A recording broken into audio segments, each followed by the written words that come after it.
Welcome to the Solution Finders. Today I am here with Raphy Mendoza, who started a co-create space, and she offers a membership with a community and one-to-one coaching as well. Hi, Raphy. Hi. Would you like to talk more about what you do with the co-create? Sure. So yes, my name's Raphy Mendoza, and I am the founder of Co-Create. And I started this business earlier on this year with a clear purpose and an intention to empower artists and creatives to not only put their work out in the world and acknowledge the artist's selves in a really unapologetic way, but to really allow themselves to be seen and loved for the art that matters to them. And so, some of the kinds of people that I work with, for example, in my one-to-ones, I work with a lot of artists and creatives. And when I say artists, I'm talking about visual artists, I'm talking about poets and writers and producers and filmmakers and dancers, choreographers, etc., right? And I work with on a one-to-one basis, I work with a lot of artists and creatives who are already quite established in their career. And what tends to happen with a lot of us who manage to, kind of attain that goal of making art for a living is we tend to find a way of producing something that eventually becomes easy. It becomes kind of routine, and it becomes something that we do out of strategy because we know that this particular style of painting sells, or this particular music sells, or so on and so forth. Or we might end up even working directly with organizations on a commission basis.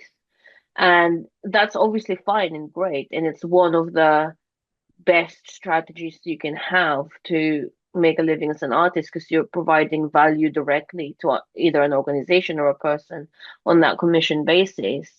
But what can happen is you focus so entirely on that, on the business making side of things, that you've lost connection to what is the art that you really want to create from a self-expressive place, from a place where spirit is just asking you to do something um, and materialize an idea or a certain experience of being human that isn't necessarily part of the strategy.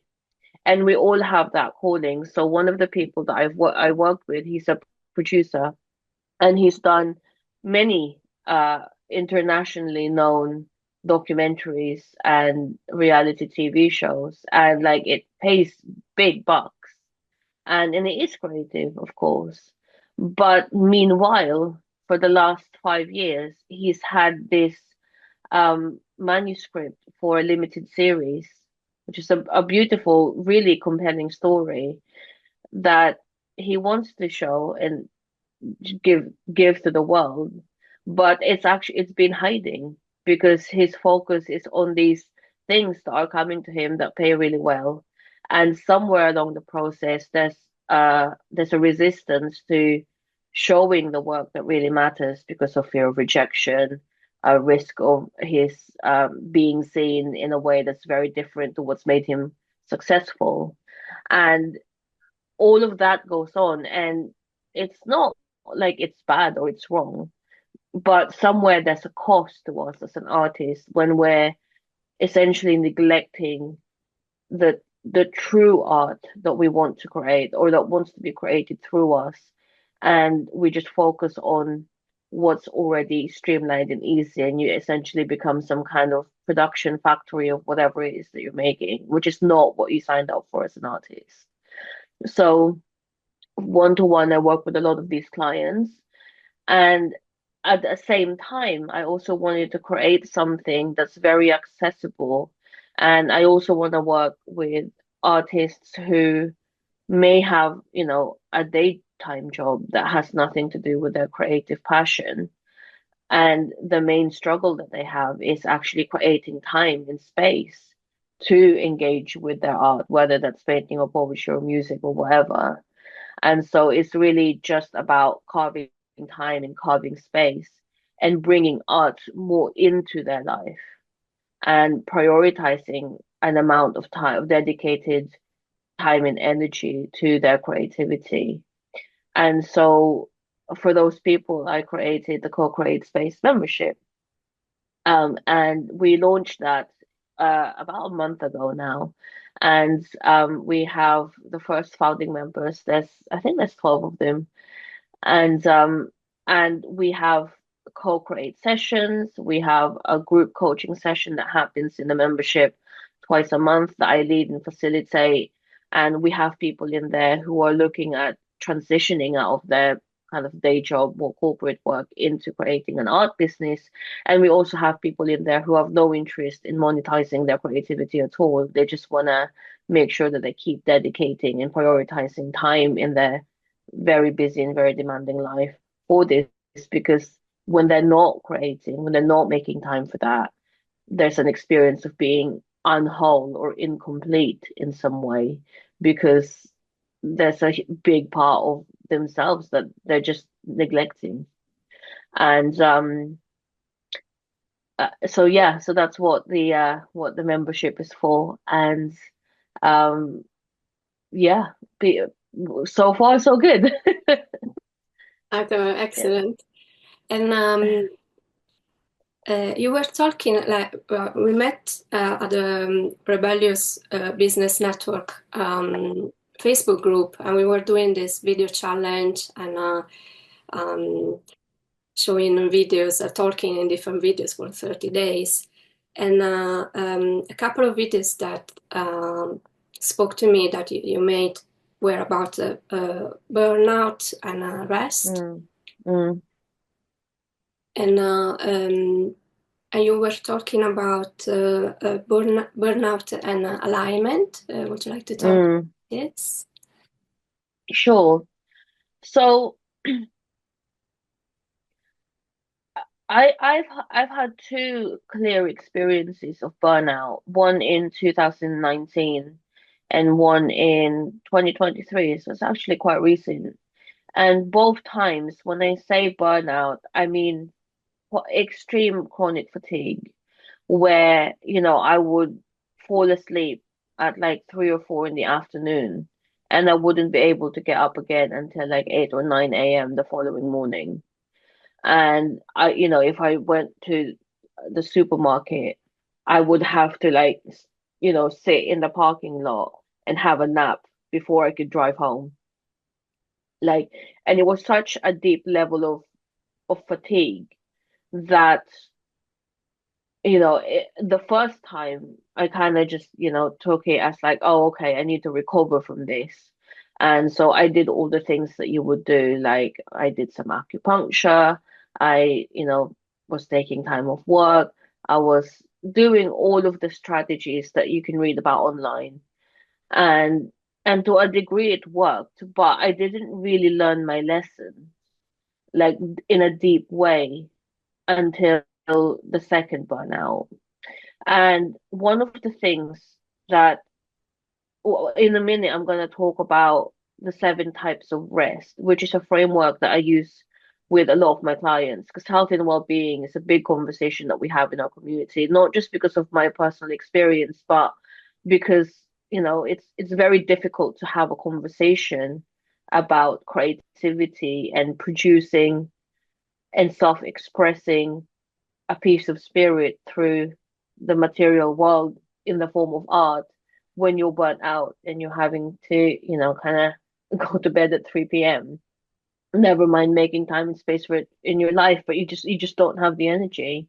You're not able to tap into that when you're at such a state of depletion. So health and well-being is a big conversation that we have in our creative community. And one of the frameworks that I use is the 7 energy centers, the 7 types of rest.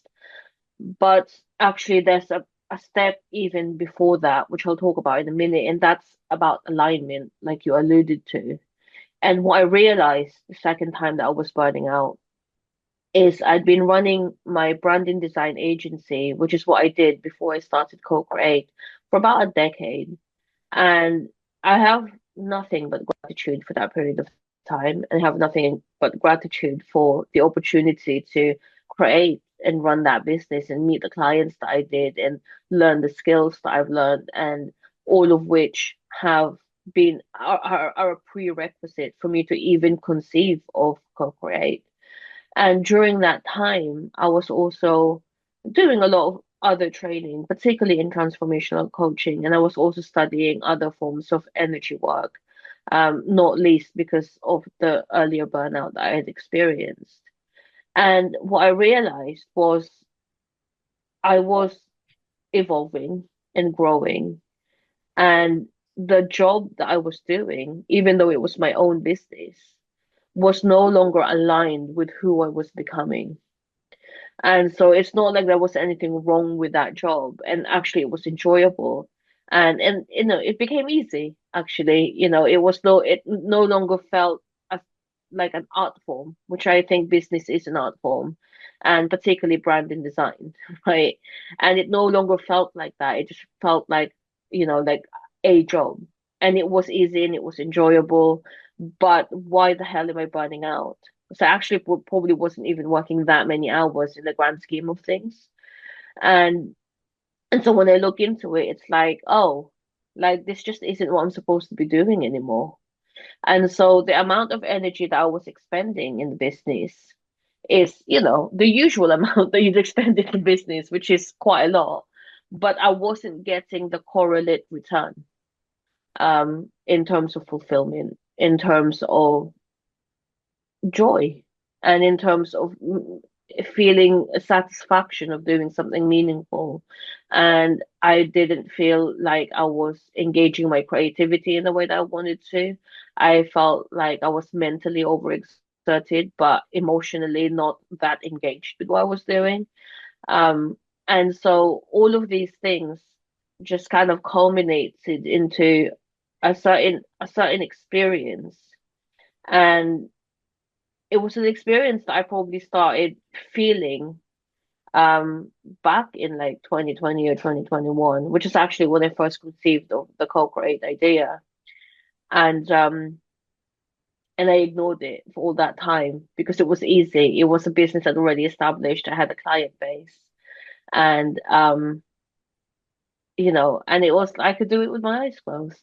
And it was paying well, and I had my own business. I wasn't employed. I was on paper. Everything was great. But everything being great and easy wasn't good for me. Yeah. And then you like run out and you're like, what? And so it took me some time to really learn that. And so now, and since, I fully committed to co-create, I probably do spend a few more hours working per week because I'm starting a brand new business, and that takes time and it takes energy. But I am so much more, and I've been so much more energized this last year than I have been for a really long time, probably since I started the first business 10 years ago, because I'm I'm aligned with what I'm doing again, and I'm using the training and the studying and everything that I've been doing in the last decade to create something new. And that satisfies my creative spirit. That satisfies um mm, a sense of fulfillment in my curiosity and my desire to work closely with human beings, and the curiosity of like, well, why are humans behaving in the way that they are, like, and what do we need, what does it mean to be empowered, like what does it mean to be creating our own life. And all of these questions are things that I now engage in actively on a daily basis, and that's far more satisfying than you know producing beautiful, well communicated slides, like which like it's the right job for someone. And actually, there's someone in one of my other communities. Her name is Rebecca Watson, and she's currently doing what I was doing.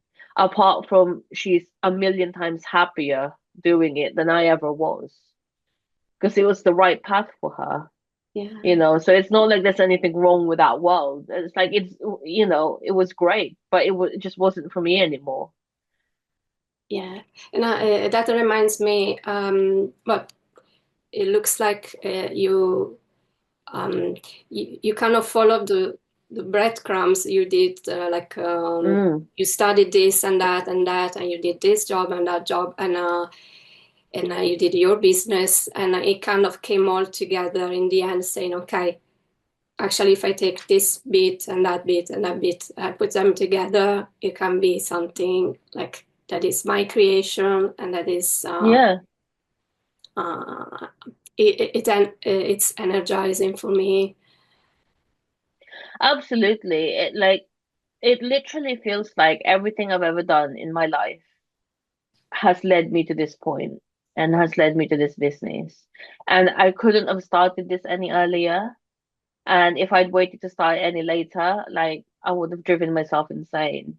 So, you know, I do acknowledge that, like, as far as the universe's plan, it's going to plan, you know, and I kind of, you know, and so, and it's that you want to align with, that's really what I'm talking about. It's like, what, as opposed to kind of like, well, what's my vision? What's my purpose? And what should I be doing with myself?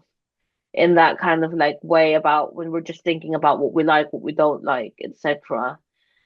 But it's like actually the question is more like, what does life have? What does life have in store for me? What does life or the universe or source or God, whatever you want to call it, like what's the path that's laid out for me? Yeah, And because otherwise, you're just, you know, kind of creating from your mind, which is what the last business was.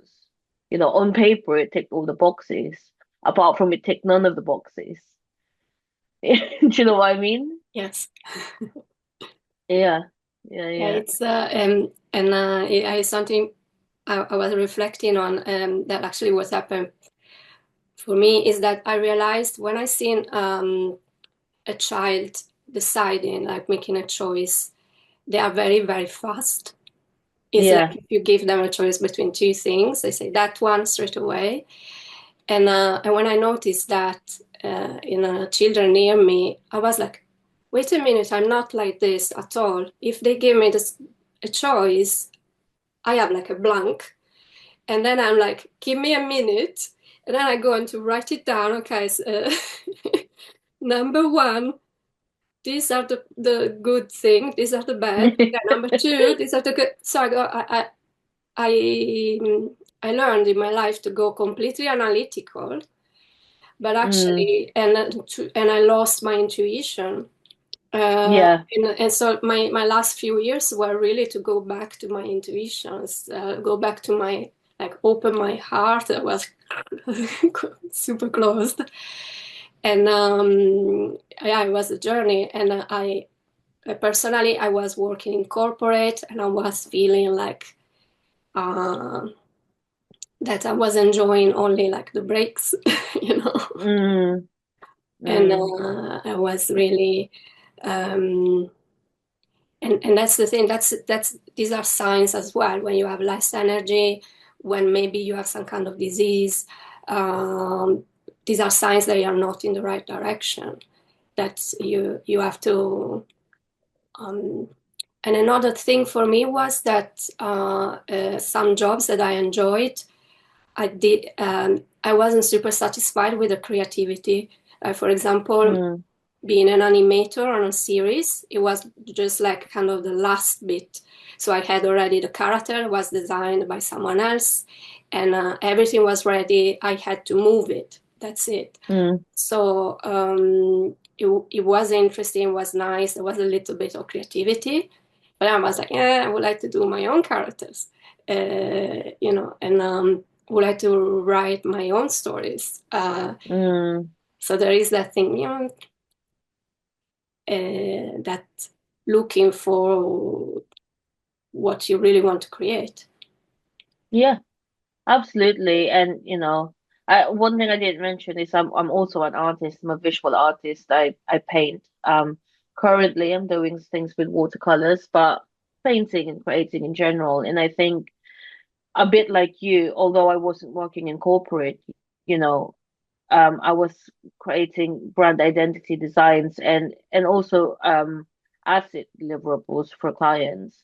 And I remember, I mean, I love this client, so don't get me wrong, and they were one of my biggest clients, and at the beginning, you talk to them about the purpose and the vision, make sure that's really aligned, and that was basically my favorite part, that kind of coaching dialogue element of things, and really getting to the heart of the matter of, well, why does this business exist? Who is it serving? What is it serving? What's the vision of, that it's participating in, all of that stuff, and then you move on to creating the logos, the visuals, the identity system, the colors, the fonts, etc. Again, like enjoyable for me. Now, and then there comes a point where it's like, okay, well, that bit's done. And now it's just like all the assets, like the websites, like all the digital marketing posts, like ad videos, and there was literally, because they were a training company and they ran engineering courses. And I'm talking like literally about 1,000, 1,200 slides to cover like all of their different courses, looking at the same color scheme, the same logo, the same layout, the same, the same style of workflows and graphs and charts, etc. And it's like, okay, like there was something about it that was like enjoyable and satisfying, but after like 10 slides, it was like, oh wow, this is just repetitive. And so creatively, it didn't feel all that fulfilling anymore. And there came a point where this was just the majority of what I was doing. And even when I built a little team and I was able to kind of hand over the creation of assets to other people, and my kind of job completed after I created the identity system, it was still like one identity system after another, which, if somebody like Rebecca, it's like she just loves it. It's just perfect for her. Whereas for me, I had this like, no, I want to express something beyond just brand and business. Not because there's anything wrong with that or that's fundamentally less creative than, painting. But for me, it was like, yeah, I wanted to express my own experience of the human condition. I don't want to express somebody else's purpose and vision through identity systems anymore. Not that that's less creative, but I wanted something different. So yeah, that's just something to add to what you were saying about that kind of like creative itch and thirst. Yeah, and then yeah, it happened to me as well, like the different jobs or different and when it becomes repetitive, you ask yourself, do I want to do this more? And then Mm, maybe your interests change. You are more interested in different things. You change your focus, and you are always looking in a sense. mm, And I love the part of thinking, and like for you, it was really low energy and mm, high, low energy when you were out of your alignment, and high energy when you are in alignment. And mm, I had the same with starting the podcast, mm-hmm, feeling like energized during the conversations and preparing the graphic design, preparing the videos, um, having ideas on new topics. It's something kind of new for me because I had many years when I was like more like solitary person, mm, the mm, fact to go out and talk with people. Um, and for me, the idea started in 2018, and I started to make it in real life this year. So like 6 years from the idea to the. mm. And sometimes ideas have a long incubation period, sometimes that's just natural. And for Co-Create, it was like 4 years. So, um, and we kind of have to allow for that in the creative process as well. And I think there's a key distinction there where, you kind of have to ask yourself, are you letting the idea incubate appropriately, or are you procrastinating? And often when it's the latter, life corners you in some way. So like for me, I when I had the idea for Corporate back in 2020, I did plant a seed for it. I started a newsletter that I'm writing on Substack called Three Things Weekly, where every week I share three things to my mailing list that will inspire your creativity for the week ahead. So, you know, the first thing that I share is always something, a piece of work for my community, whether it's a piece of music or a poem or an illustration or whatever. And then two other things that I found along the way that I think really complements the commentary that I made around this piece. And I started that in 2021, and I kind of kept that rolling. I think we're at like 99 published posts now, published newsletters. Um, but that was really almost like that was the incubator for the corporate space and the business as a whole. And when I experienced that second burnout in 2023 and I saw what I saw, there was just like no way that I could really kind of fully go back to what I was doing. But I still tried because, it's easy and there's a lot of fears and about financial security. I knew that was making money, etc. So I wasn't just gonna abandon it completely. That's kind of what I did 10 years ago when I left working in care. So before I started RCM Creative, which is my brand and design agency, I um I worked for a Steiner College for young people with autism, and I worked there for about 5 years or so. And then um, I left. I became a manager there, and I loved the job. I loved working with the kids, definitely, and I loved the community in that place as well. But there were a lot of things systemically with the care system in this country that kind of 22-year-old me found completely intolerable. So I left the industry and I was determined not to go back there. And so, and I had no plan really when I left. I just left. I had no financial backup. And I thought, well, what am I gonna do? I don't have any interest in being employed anymore.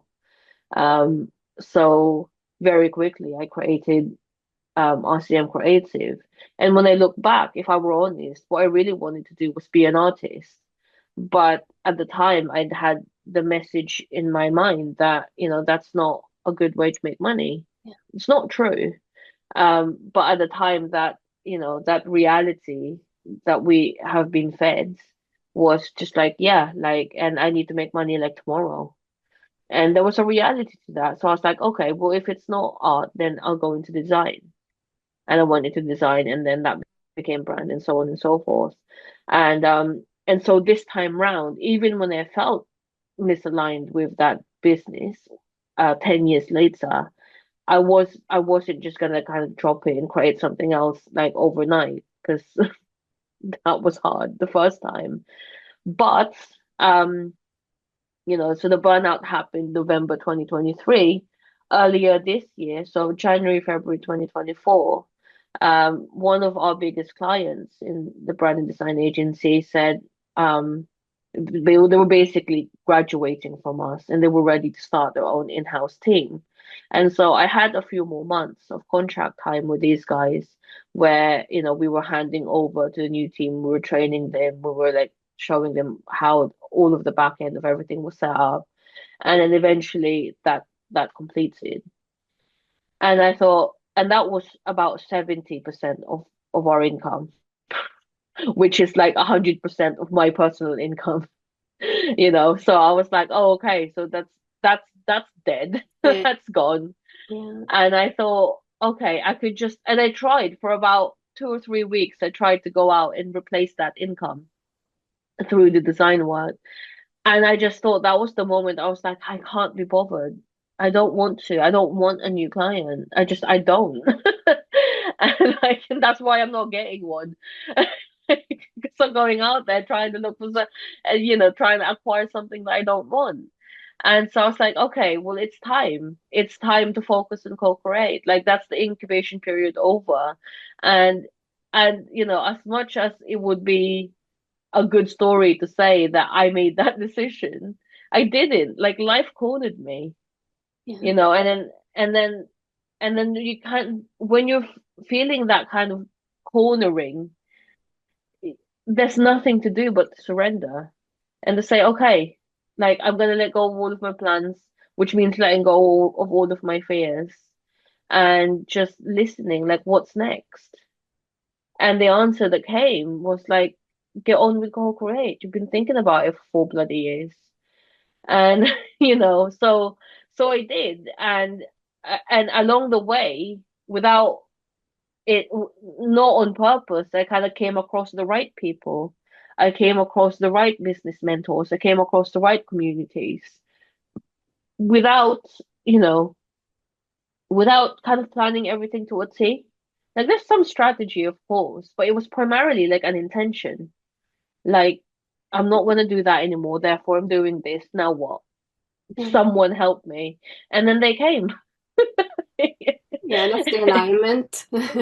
That's the alignment. And Yeah. it's like, oh, it really uh yeah, like what it requires is my attention and my intention. But there's not a lot of like hard work effort that's really involved when you're in that kind of alignment. So Yeah. um yeah. It reminds me when I was so I was working in this video game company and I was testing video games and I thought Mm. I was okay and it was a 0 hours contract. That means Uh-huh. if they don't need you, they can say don't come next week, practically. Yeah. But that didn't happen Mm. for a couple of years. So I was like, you know, I was thinking I was important for them and stuff like that because other people were told we don't need Mm. you now, you can go. But then my time came as well. So I said, hey, Mm. we don't have enough work now. So there was no work for me there for more than a month or so, something like that. I was like, oh my God, what I'm going to do now? I was really upset because I thought I was one of the team and they wouldn't let me go and things like that. But at the same time, I was because I was going to these meetings about animation, like monthly meetings in London. I knew the guy who was organizing this, and he knew Mm. that I was working in video games.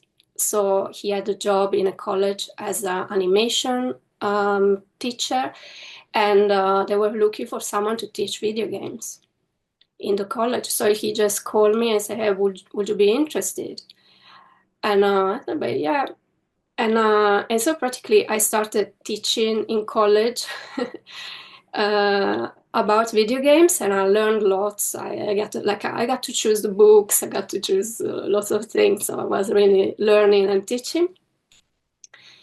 And so in this period where I didn't have the job, the kind of Mm. regular job anymore, I started to have a contract with the college, like a part-time contract with them teaching. Mm-hmm. And uh, and then everything kind of flowed. was flowing, and I seen The Secret in that time, the movie The Secret about manifestation, and I had my visualization of like I did some kind of drawings of things I wanted, and um, and it happened that the video editor in my company, a Japanese woman, uh, did a talk, and I went to her talk and I talked with her. I say, "Oh, I actually just before I finished working, because I was told you work until that day. I met her just a few days before that, and I said, "Hey, I work in the same company, but they are different buildings. Mm, Could I come and see your office? You do the video editing. How cool! I was an animator, mm, and and actually I was doing a documentary, like an independent documentary. I was doing all the animation and the graphic design mm, and the design for that. So I went to visit her office just when I was finishing the my job as tester, and just like a week or two later, they had an opening for video editor, and eventually mm, I got it. And mm, I was letting go as well because I had this contract as at the college, teaching at the college. So I said, yes, yes, I'm coming to be video editor, but at the beginning I will have to be part-time because I have to finish this contract I have at the college. mm. So I was completely kind of empowered in the sense because I was like, I didn't care anymore Yeah, if I had yeah, a job or not. And yeah, everything just flowed in a way that like there was a job in the office that I just visited, and I just met the people in the office. Um, so it was all like in the flow. yeah, yeah, yeah, And it yeah, started with exactly. losing the first job with oh my God, what am I going to do now? Yeah, yeah. And it's a perfectly human response as well to like, kind of experience that fear. Because that's our survival. So, um, and so if I think one of the things with alignment is can you be in the experience of that fear, like not push it away or make it go away or, kind of um yeah, like just avoid it at all costs or suppress it, but actually like experience that fear and simultaneously trust that, life's doing something and something will show up for you. Um and to trust that knowing that it still requires your attention and it still requires your intention. So it's not like this passive, like, oh yeah, like whatever, something will happen, and you can just like ignore it because that's not trusting, that's just avoiding. So I think that's like a really important distinction for when, because I mean, there's a lot at the moment now about like manifestation and deliberate, deliberately manifesting what you want and kind of using your consciousness to create your reality and all of this stuff. And I am very much a proponent of that kind of energy work, but a lot of the information that's available is at such a shallow level, Yeah, you know, and the nuances of creating your life is much more complex. There's a simplicity to it, but there is a shared reality. We all live on a planet in which there are lots of um there's a separate you, there's a separate me, and there are things in the world that we don't like war and trafficking, and the impending kind of collapse of the environment and all of these things. And it would be irresponsible to say, oh, well, just create your own reality. and ignore all of that because that's not part of your reality. Like that doesn't work. Like you are in a shared reality in which these things do exist. And yes, you can go on a quantum level and be like, yeah, but it only exists in our collective agreement. It's like, well, yeah, that's true. But it does exist in our collective agreement.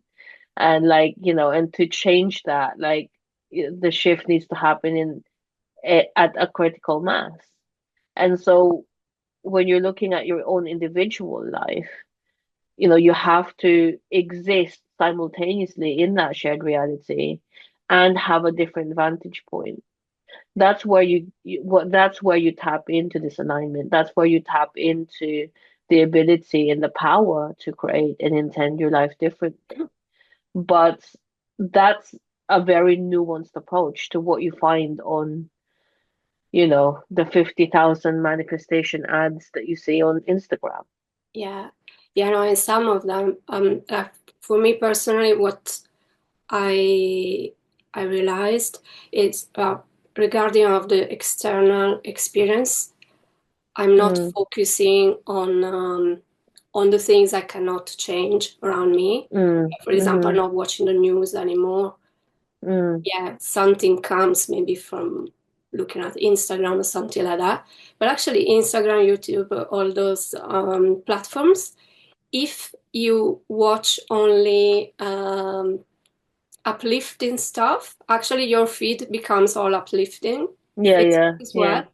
If you start to watch the last uh, news, like the news about the war, your feed will be full of that. Like it's Mm-hmm. really like the algorithm is working like that. So actually, I'm pretty. It's pretty nice when I just look at the stuff that is uplifting. If I scroll, it's all uplifting. Mm, And that's what happens in my life as well. The less I focus on the news, even like series that are about conspiration or whatever, mm, murders and stuff like that. I'm not watching those anymore. I used to. But yeah, it gave me anxiety in my daily life as well. So mm, why keep that anxiety after I turn off the TV? mm, And the other thing about manifestation, a phrase that I really like is very simple. It says like to manifest, you have to know what you want and be okay mm-hmm. without. Yeah, And I think it's really it's true. And every time I manifested, and I see them with my children as well. I manifested something I didn't really wanted it. Like for example, there was a raffle when I was working in corporate, and I was pregnant with my second child. So yeah, I was kind of participating in the raffle. I say, ah, there's a raffle. Okay, £200 Amazon vouchers. Oh, and you know what I will do with that? I will buy a cot for my baby and other stuff for the baby. And I looked online. I said, this cot, I like it. So really, I just wanted a bed for my baby. I knew what I wanted. I didn't. I thought, well, if I had that money, that would be great. But if not, I'm going to buy it with my own money. So I don't care if I had the money. I got. yeah, I yeah, want it. yeah, yeah, yeah. I have a similar story actually. I wonder if she listens to this. So, one of the people that I is my current business mentor. Her name is Desto Breva, and I when I when I decided that I was going to start focusing on co-creates, I actually hadn't been on social media at all for about like 3 or 4 years because I just I didn't want to be. There was like, there's a lot of noise, and I was conserving my energy a lot, right? Especially after the first burnout in 2019. So I hadn't been on social media at all. And then the day that I decided that I was going to start commit, and I was going to commit to co-create and really like start putting all of my energy into that, that would be my focus. I opened up all of my social media accounts again. I like, looked for my passwords and etc. And I just wanted to kind of build a relationship with it again, knowing that I would probably have to in order to generate a brand new business. And then about 2 days after that, um, I was already thinking, yeah, I think I definitely want to start a community and a membership, like very clearly in my mind. I was like, yeah, a membership. It's going to be called the Co-Create Space. And then I opened up Instagram and I saw an ad from Des. She was doing a free 5-day challenge called High Voltage, and it was about recurring revenue, um, but specifically membership. So I thought, oh, that's cool. So I signed up to that. I had no other client work, so I was just available that week. So I did all the tasks and the challenges, which I've never done before. In fact, I hadn't done a challenge before then at all. And every challenge I signed up to since, I didn't do any of the tasks. So this was, I was like, okay. And then she was offering her program called the Recurring Revenue. So I signed up to that. And I was working with her quite a bit in this program. And all the while, she kept mentioning her membership called BBS. And in my mind, I already knew. I was like, I want to join the membership because I wanted, to make sure that I had, if I was gonna offer a space, a community space for my members, and I'm gonna be responsible for holding them in a particular way and mentoring them in a particular way. I also wanted to make sure that I had a business mentor and I had a one-to-one coach and so on and so forth. And so I knew I wanted to join her membership, but it was closed at the time because she only opens it up every so often to let new people in. And so I think at some point I sent her an email and I said, I know PBS is closed, but I want to join. And she was like, okay, you're on the wait list. PBS is closed. And then like a few weeks later, she did like a free event. I think it was a summit, and she ran a competition, and the prize was 3 months free membership to the membership before it opened. About like literally like 2 weeks after I'd sent her this email saying let me in, even though it's closed. And so I did the tasks in order to be entered into the competition, and I won. And then I got 3 months free membership, and I would have paid for that membership. And I was like, I was ready to get like with my card, like like 2 weeks ago when it wasn't even open. So so for me it was like, yeah, like in my mind it was like, regardless, I'm gonna join the membership. And so there was a clear intent Yeah. to manifest something that I had absolute clarity on. Yeah, and then you kind of forget about the competition as well. You say, okay, like when it opens, I'm going to pay, and then, oh, I want it. Yeah, yeah, exactly. And that's so So good. yeah, Yeah, um, that's how it works. Sometimes, like you forget about it as well, and you get it. yeah, yeah. Should we talk about rest? So one of the frameworks that I use is the seven energy centers and the seven types of rest. And most of us were aware of physical, emotional, and mental energy, right? Like that's something that we know they're kind of different things, and you need to be healthy in all areas to be holistically well. But there are actually four more energy centers that we often don't talk about or don't even know about. And one is the your creative energy, sensory energy, social energy, and spiritual energy. And actually, beyond physical, emotional, and mental, all of these seven energies need to work together in a certain balance.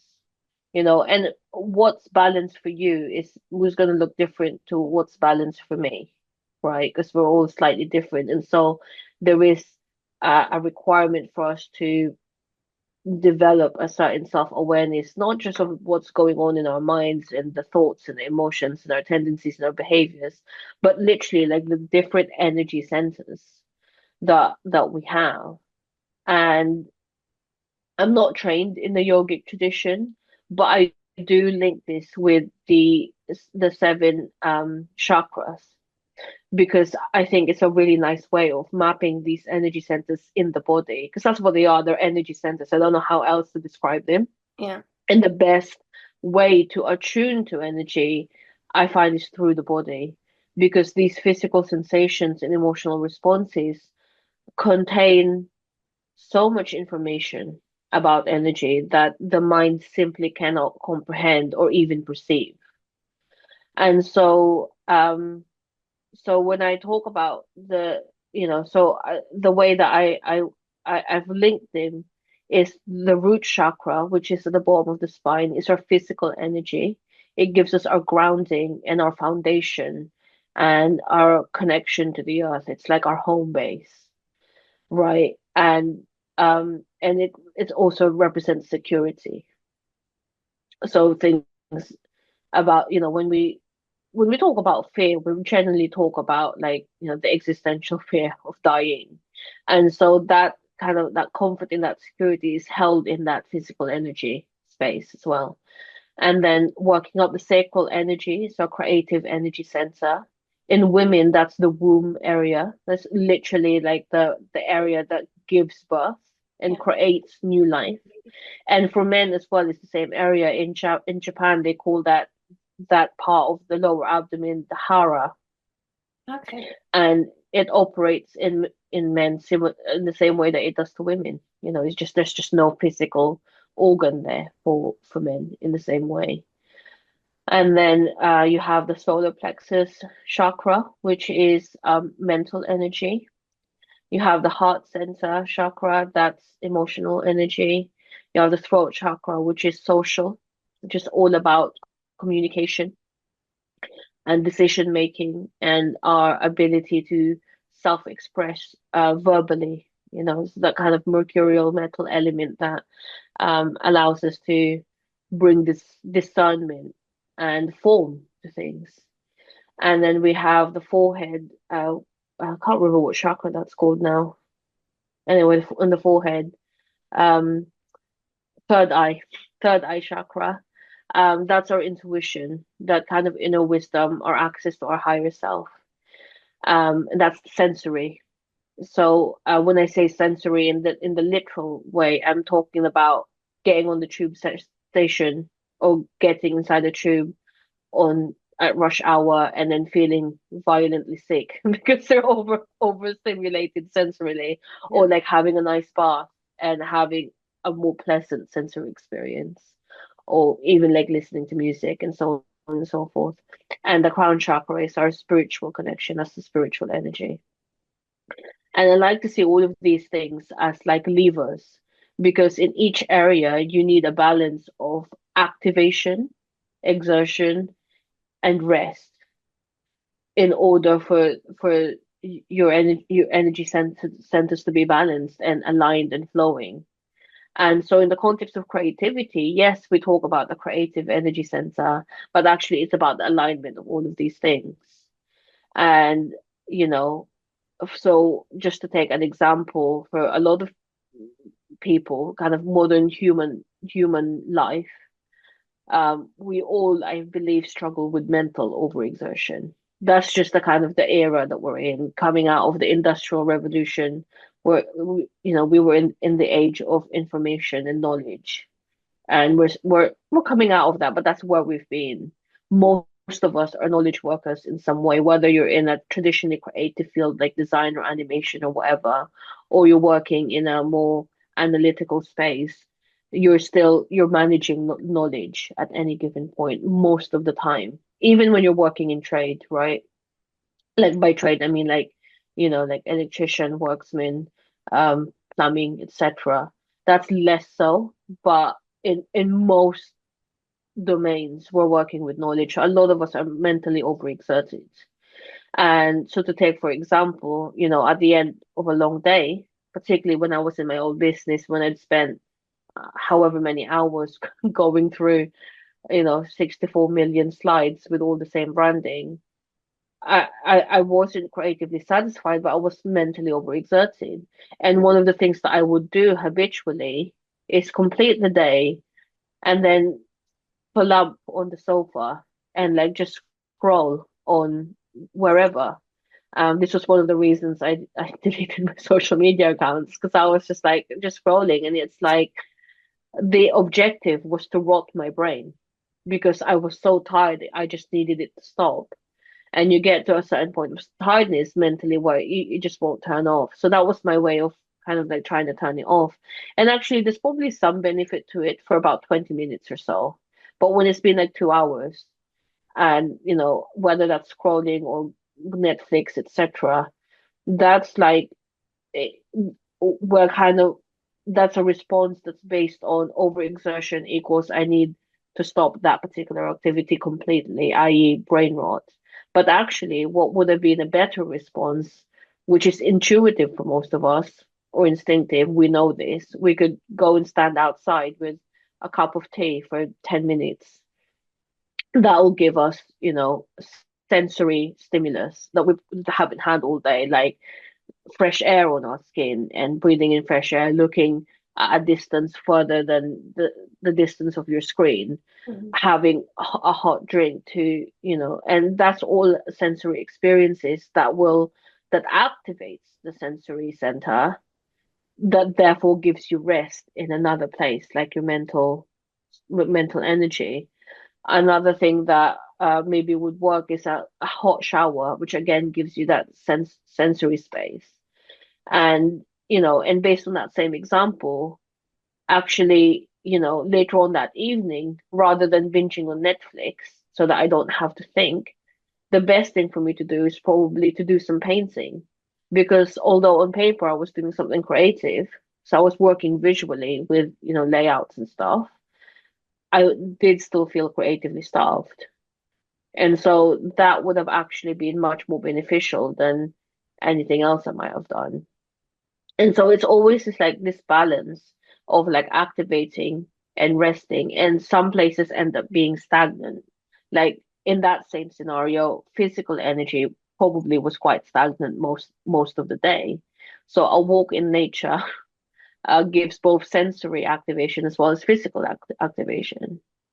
And if it's a day where you've had millions of meetings, you are also mentally exerted because you're switching between tasks, but also you're probably socially overexerted because even though because you're spending energy on communicating and exerting energy in expressing through the throat chakra, you're not getting the nourishment back because it's not, it's not a nourishing environment being on Zoom, like this is, even though it's on Zoom, because there's an exchange of energy. But Yeah. when it's a meeting and it's just an exchange of information, then actually it's more depleting than it is nourishing. So yeah, go to the pub and go see your friends. Equally, you can be socially overstimulated, right? Because we use social interactions to avoid certain things as well, maybe because there's some emotional things that we're not dealing with. And so this whole complex thing is, the various ways in which we push and pull on these levers to have and manage our human experience. Yeah. So it's a very useful framework that I use with my clients to really tune in and see what do I actually need in terms of stimulation as well as rest. Yeah, and actually, I show you this artwork I have here is Mm-hmm. called Armonia, Harmony, and it's about the energy centers. So, Mm, and actually, that's yeah. eight because what I learned in meditation retreats I went to, there is an eighth one that is above, that is the Mm-hmm. pink one on top. And when I created this, I started with a seven, and there was something missing, so I had to add the eighth together. That is kind of where you get the downloads from, where you get the Yeah. Yeah. Yeah. good ideas from. Yeah. Yeah. Yeah. I align them all. Like that's when it's aligned, and Yeah, Yeah. interesting. Yeah. It's a perfect representation, and that's really and and that's it. You can get really academic about these things, but the key is to just to really tune in to like those areas of the body and just like literally ask your body what the body needs. Yeah, And and that's one of the things that we don't do as a society is to check in with that. We're so mentally driven, particularly in the West, but I think globally, you know. And so taking that time to pause and actually like check in with the body itself yeah, yeah, and and asking for that information. yeah, and actually, but for example, when I was working in corporate, whenever you are in a structured environment that can be school or work, you are given the times. This is the time to eat. This is the time. Yeah. No time for a nap, for example, after eating. Mm-hmm. But things are changing in offices, in some, Mm, but there's still that social thing that, for example, like you have to be productive all the time, and that's viewed as the winning thing. mm, And actually, the fact, like returning to my own rhythms, I am like sometimes I'm really in the flow in the sense that I kind of ask myself, what do I want to do, even though I have a schedule for the day, for example, like mm, today, the meeting mm. to have this conversation. But around that, I have a little bit of leeway, and I can, okay, um, I really want, instead of going home straight away after bringing my son to school, I'm going to have a walk in the park. I'm going Yeah. near the river to really like be in that environment of seeing the water, looking at the birds, and Mm-hmm. I'm going to do my workout now because I really feel like I have to move my body now, or I'm going to Yeah. meditate now because I really need a bit. Yeah, yeah, Um, exactly.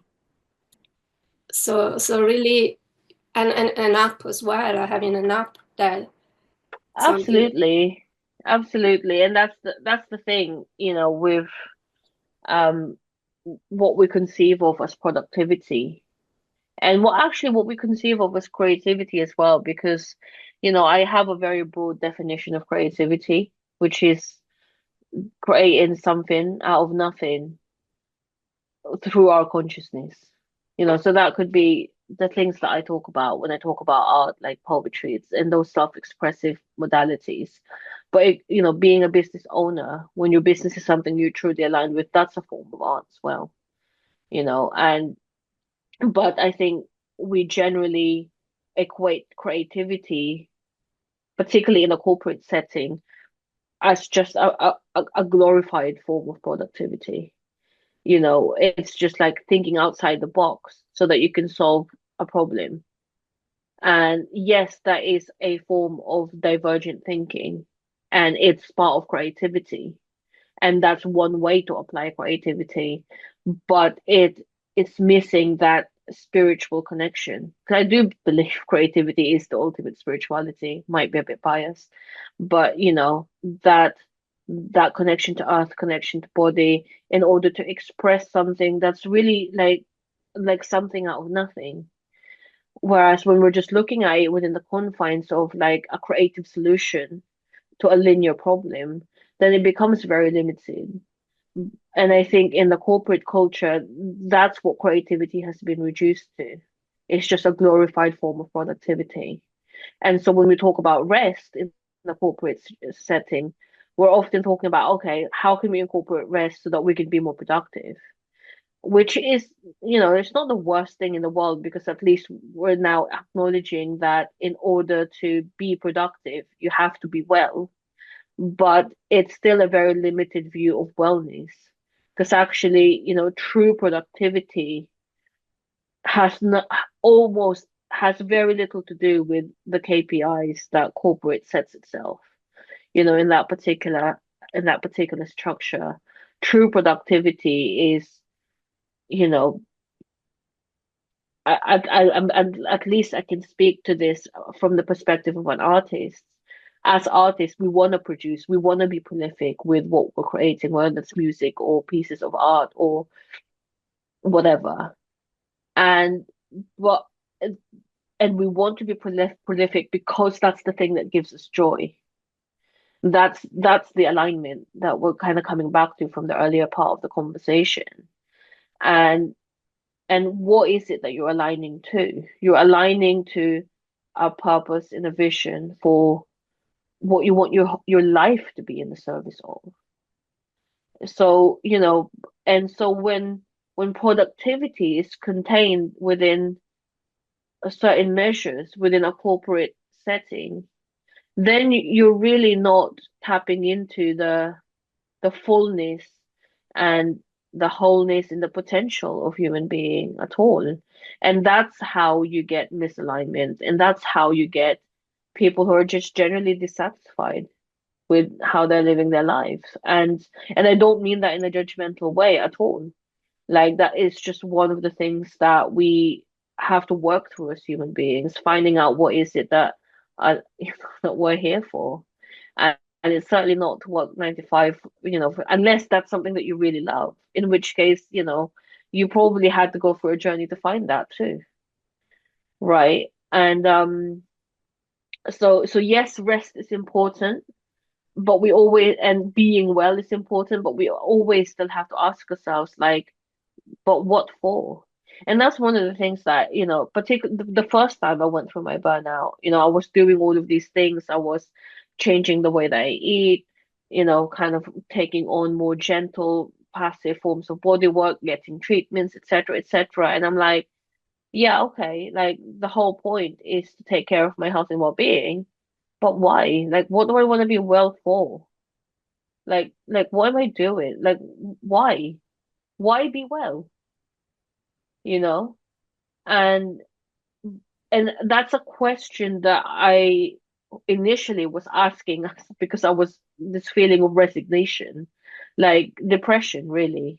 It's a topic for another day, but that's where I was, and it's like, what's the point of any of this? But actually, when you add curiosity to that question, where it's like, well, what do I want to be well for?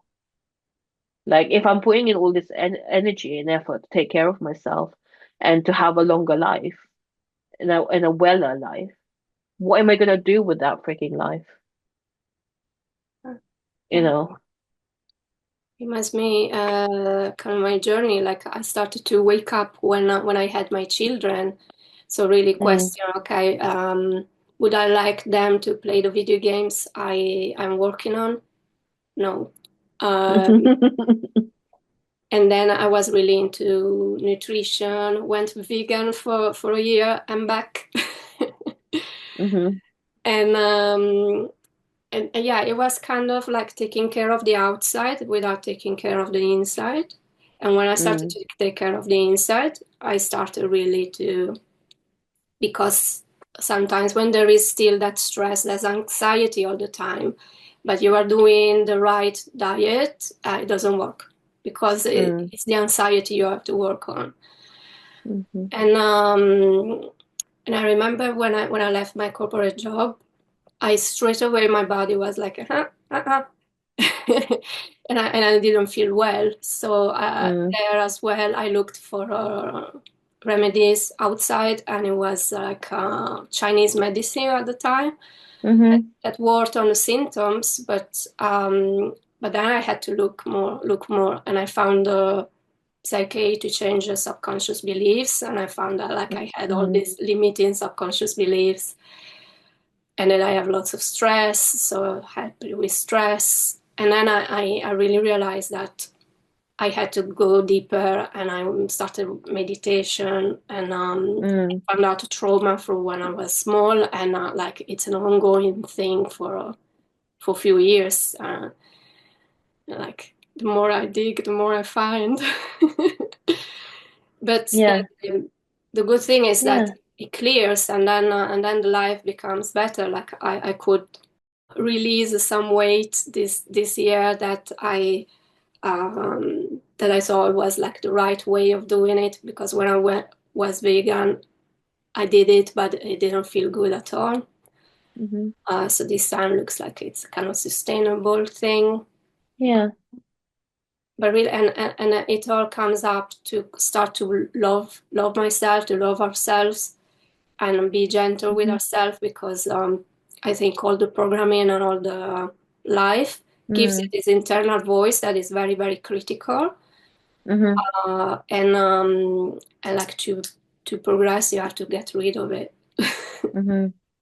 Well, yeah, and I mean, I would say rather than get rid of it for myself, it's more like have a different relationship with it. Because actually, sometimes the critical voice is welcome.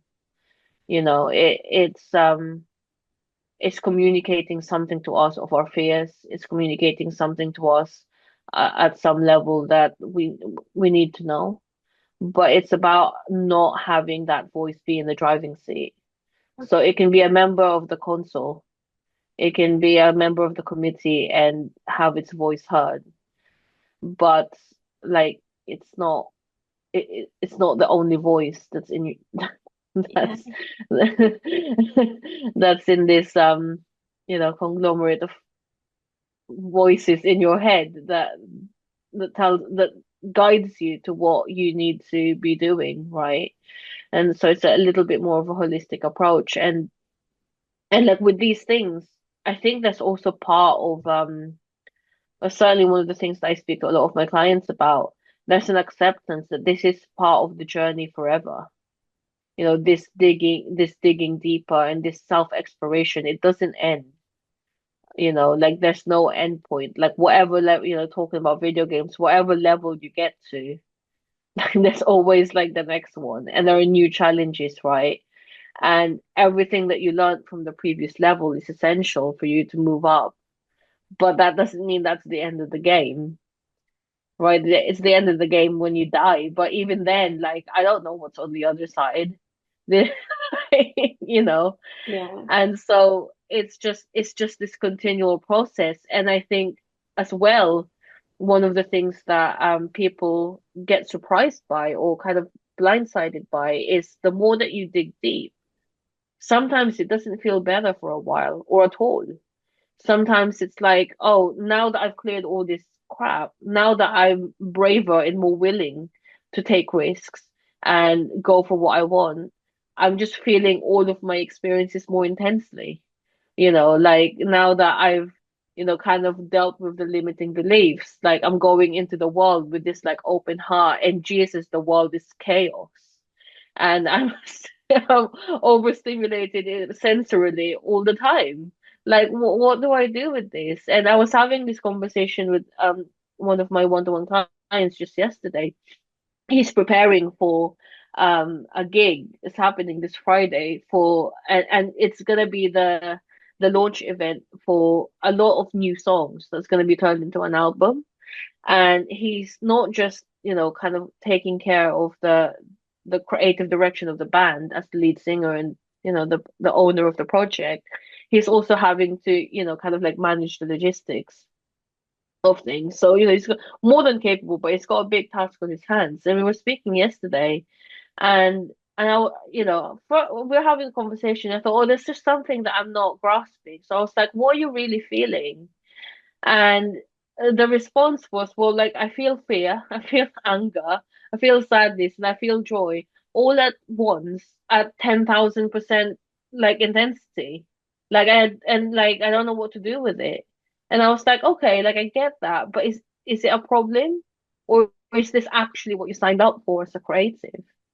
Because that's what happens. And I think people kind of like don't they don't tell you that at the beginning that when you choose a life of fulfillment and if you choose a life of purpose, you're going to experience your own humanity at more intensity than most people will allow. You're going to experience all those core emotions. You're going to experience fear, like everything you do, that your life depends on it. You're going to experience anger that can feel dangerous sometimes. You're going to experience sadness and despair, and you're going to experience like overwhelming joy. And that's the price that you pay for being an artist. is that you experience all of those things. That's good. But the thing I learned with the practices I do is Mm, to process things, because the thing that happened mm, with me is that I repressed a lot. Like I had yes. a big like there was this terrorist attack, and I was like Mm, I heard this bomb, and the terror was repressed for many years, and mm, then it came out when that part of me was feeling safe enough to express it. mm, And it was during a mm, meditation in a meditation retreat. And I really felt it, and it felt awful. But in that environment, I could stay with it, and then I overcame it, and it was mm. gone. And same is happening recently with anger, because that's another thing I repressed a lot. Yeah. And personally, I repressed it because I grew up with someone in my family being bipolar and being having this Mm, rage crisis. And mm, I thought, I realized recently that I thought if I express my anger, I'm going to end up in a yeah, yeah, yeah, hospital and being drugged like this yeah. person. It could be dangerous for me. See what happened to her. Uh, Mm, so really, like, and I realized in this dynamics that it took me many years. Like mm, I realized now, and it was mm, from when I mm, was very small. Um, to say, okay, how can I express my anger? Because then, like, when I feel angry, then I feel mm, like I am out of control. So how can I mm, express my anger in a way that is safe, um, mm. to me and to the people around me? Yeah, You know? yeah, for sure. And that's the thing, like that's why you can't skip any of the steps because you know once the more work you do, the more intensely you experience these emotions, but simultaneously you also learn how to hold your own space of safety so that you can experience these things without collapsing. And yes, it's nearly impossible to do on your own, which is why, you know, you have a coach and you have communities, you have mentors, you have, you know, you get the support that's right for you. And because you're only going to be able to experience the intensity correlate to the level that you're able to hold that space for yourself or correlate to the space that's being held for you, which is why you want to work with other people as an artist or anyone who's serious about um, getting the most out of life, let's say. And you know, so those things kind of come hand in hand, and it's actually it's beautiful to be able to you know kind of like feel everything so deeply and the the scale and the strength to be able to be in that experience without collapsing is something that you that that actually we kind of have to earn by doing the work in the first place and by investing in ourselves, by investing in the support of other people, by investing in our time and energy to actually look deep enough. And the price is that you experience everything intensely, and it's a lot. But the reward is that you experience everything intensely, and to be able to create from that place gives you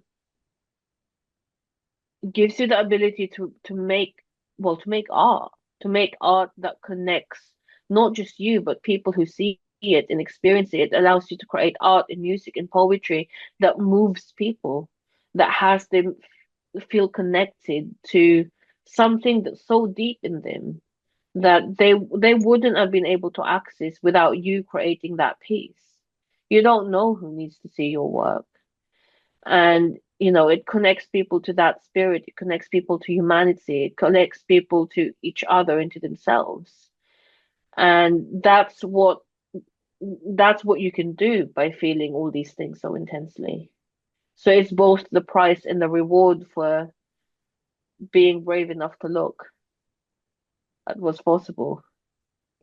Yeah, and you see those kind of big uh, reactions, big behaviors in some of the big Mm. artists. But Yeah. actually, that goes with authenticity. They are Yeah. authentic, like they are not afraid of getting angry with someone they don't like. They're not afraid of telling what they think because Mm. there's so many who are afraid to say what they think, Yeah. and they go into this thing of nobody is authentic, nobody is like you see someone presenting on TV. How is Mm. authentic are they? They are reading something. They are not telling Mm. what they think. Mm. And that's a nice thing in a lot of podcasts. That's that authenticity is Yeah. not, Yeah. yeah, it's not like the interviewer on TV saying, "Okay, I'm going to ask you this, you are going to talk about that," and it's all Mm. scripted. And it's Yeah. Yeah. Yeah, exactly. And at the same time, we don't want to glorify, kind of extreme behaviors for the sake of it.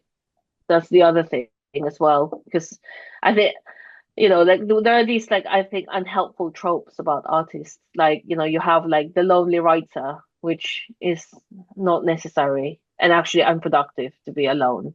A lot of the time in the context of creativity, you have like the kind of the crazy eccentric artist who kind of like just shouts and whatever and does these like horrible things to the people around him. And it's like, yes, like some people are like that. And yes, that is an expression, like one authentic expression of all these of the spectrum of the human experience that we just talked about. But actually, it doesn't have to be that way, and we don't have to glorify that either, because one of the things that um we said earlier is like the ability to hold yourself in these extreme experiences comes hand in hand with the extreme experiences. And when you don't have the capacity to hold and it's just leaking out of you, yes, you can probably produce some really good art, but you do also end up hurting people. And actually, your career is probably going to be short lived, which is true for a lot of these artists because either they died or they burnt out in fame or some other way. So I think just a tiny word of caution about the eccentric artist trope. yeah, and that was one of my blocks of Mm. defining myself an artist. I had that trope of saying if I'm not over the top with my behavior, Yeah. I'm not considered an artist. But I don't want to go there with my Yeah, behavior. yeah, And actually, yeah. that's those artists. I'm thinking about Van Gogh, for example. Um, they were But he was unprofessional. unwell. Yeah. Van Gogh was unwell. Yeah, it was unwell, Yeah. and probably Yeah. when he was creating art, it was when he was well. The moment Yeah. where we were, he was painting, and then he wouldn't Mm. kind of handle properly. Mm. He didn't have maybe the tools to handle the rest of He it. didn't have the thoughts, and actually, he didn't have the community. He led a very isolated life, and and I mean, he checked himself into an asylum probably just so that he could be around other people. And like it I mean, I don't know, I wasn't there obviously, but like if I were to look at his life from a certain lens of well, what was this person asking for that he wasn't getting? It's community, it's holding. There probably wasn't as anywhere near as much education at the time to really process this. And he was aspiring um, to a lot of great artists of his time. And if you read his journals, there was this real sense of not belonging anywhere. And I think that's such a core part of, you know, uh, being well as a creative is having community and having a sense of belonging somewhere. And back at that time and throughout the Industrial Revolution, which is a long period preceding the Renaissance until now, we treat art and artists as this kind of like it's a frivolous hobby at best, or like a waste of time. Do something more useful, like engineering or whatever. And that's a message that we're always receiving. And I can imagine back then, it's like, people are the survival then was deeper, particularly in rural areas where he hung out, because if there's a drought, if you're not farming, if you're not doing your thing, there's no income, there's nothing. And so being an artist was probably not the easiest thing to be. And we've internalized that message both from when growing up, but also from the last few centuries. Even though humanity has produced great art, like the democratic um, consensus was art is for the select few, and don't waste your time on it, Yeah. you know. And and so we have to do the extra bit of hard work to find community, to find belonging, and to be with people and surround ourselves with people who is going to encourage your creative practice and your creative endeavors on the daily. Um, because otherwise it's an unnecessarily lonely life. And the alternative, which is following the crowd, has a different hell that comes with it, one of unfulfillment and inauthenticity. So that's why I created the membership, frankly, for me, because I wanted that space. Yeah, that's great. Yeah, to have the space with other artists, to have that Mm, um, support in being creative.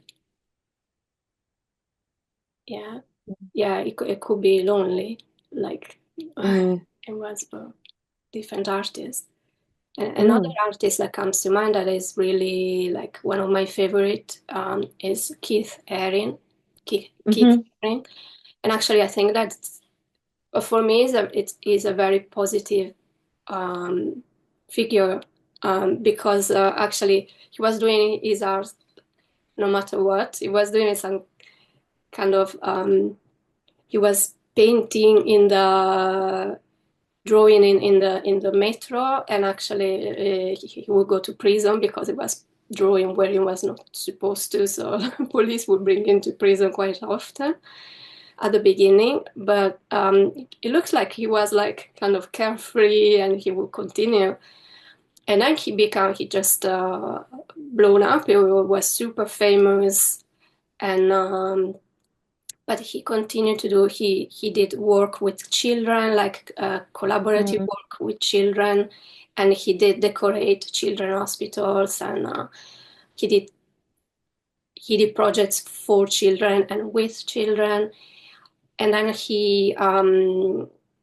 and then he was ill with AIDS, and actually he was one of the first persons, like he was out with it. Like he there was an article where he would tell it all. It was like 1 or 2 years before to die, and at that point it was like the end of the 80s, and it was when it was yeah, big, and yeah, yeah. So stigma around that particular disease. yeah, big stigma. So like he was very courageous to come out with the article and tell it Mm, all, his experience. mm, And even though he was ill, he just worked until the end. Like that was his passion, and he was super, super prolific. He did lots of stuff, and his stuff is still there. It's everywhere still. yeah, yeah, for sure. And another artist that I really admire is an author, Haruki Murakami. I don't know if you've read any of his stuff, but he's prolific. He's written many novels, but he brings such a level of impeccability to what he does, and he lives well, and he lives well because he wants to keep writing. He wants to keep producing these novels and keep telling these stories, and they're unique to him. I don't know any other writer who writes the way that he does. And you can really feel energetically the thoughtfulness, the impeccability, the way that he thought through the story that he was wanting to tell and the experience that he was wanting to create. And you can feel the sense of service in how he does this. So it's like you know, this isn't about getting famous and this isn't about anything to do with him. It's like I'm gonna keep doing what I'm doing for as long as I possibly can because, I want the people who read my work to have the experiences that they have because of it. And I'm not gonna stop until the last book is out of me. And so it's just this deep kind of like sense of service that that's imbued in all the work that he does. And I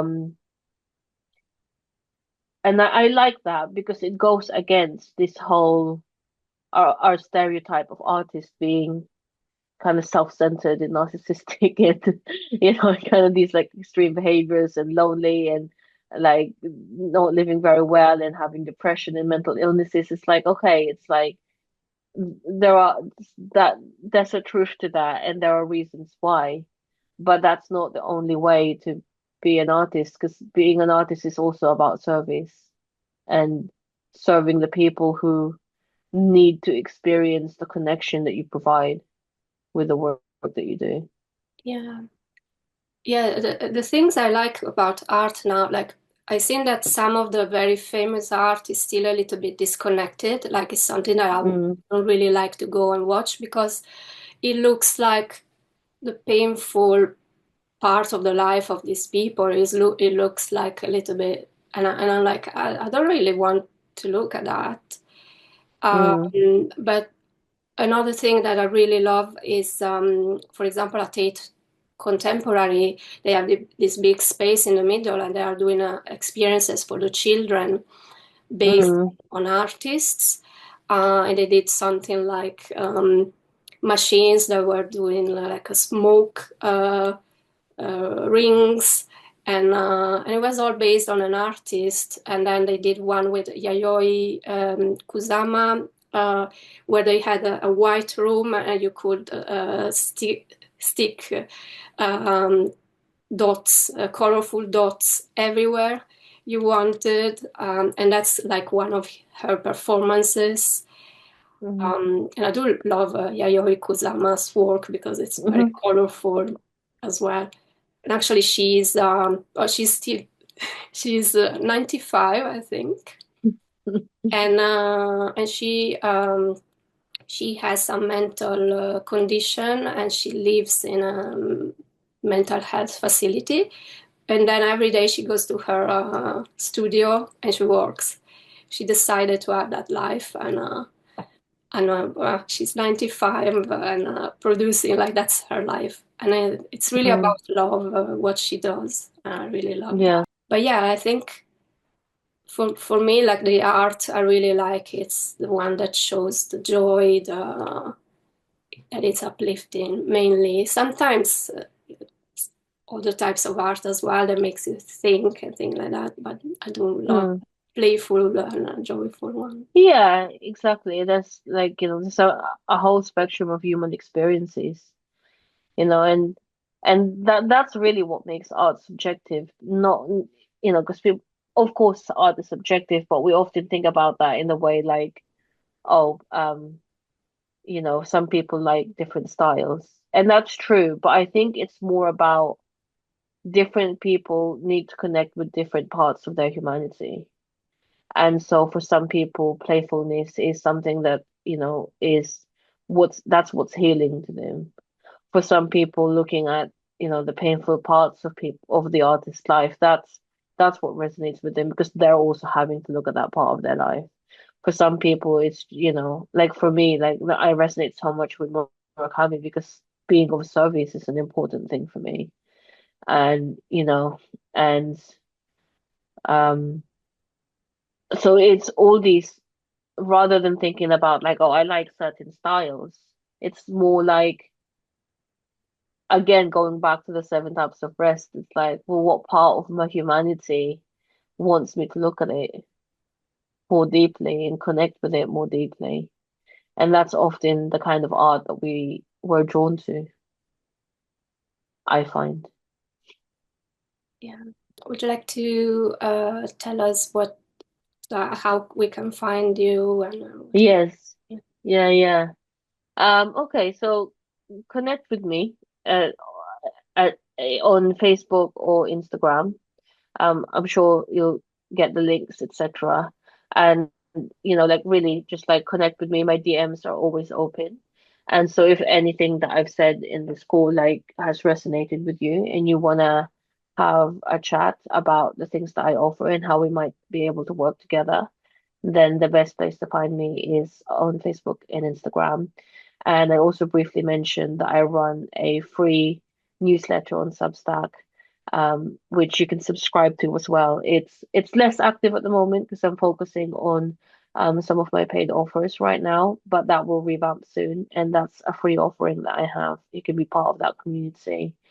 And if you want to take a really really commit to a high level of support, because you want to take your art to the next level of its evolution and really start prioritizing the art that you want to create as opposed to the art that's been easy to make work, then I have just one space at the moment for my one-to-one, which is currently priced at 2K a month.